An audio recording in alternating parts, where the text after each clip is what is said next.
Drinking bone broth in the morning is the ultimate looks maxing routine. It helps your skin, it helps your joints, it helps your hair, but honestly, I'm sick of paying $9 for a little thing of bone broth. Brendan is absolutely right. Bone broth is one of the best things that we can consume. However, if you do have histamine issues, that is something that we can test through functional lab testing. You might want to stay away from bone broth for a little bit.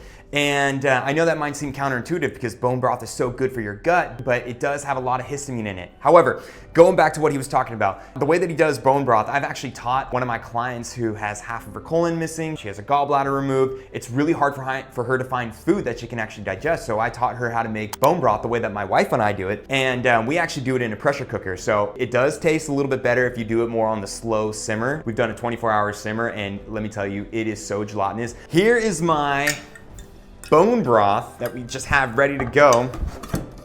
And you can see this is just, ours is so gelatinous, it's not even moving right there, okay?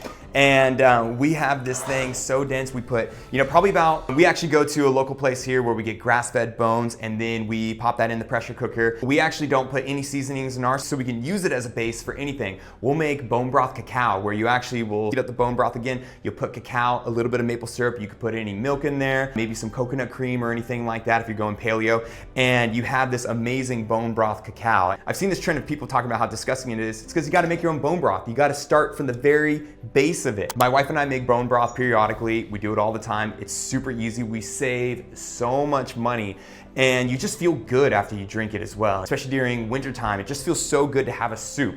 And the bone broth is our base, and we just do it all from scratch.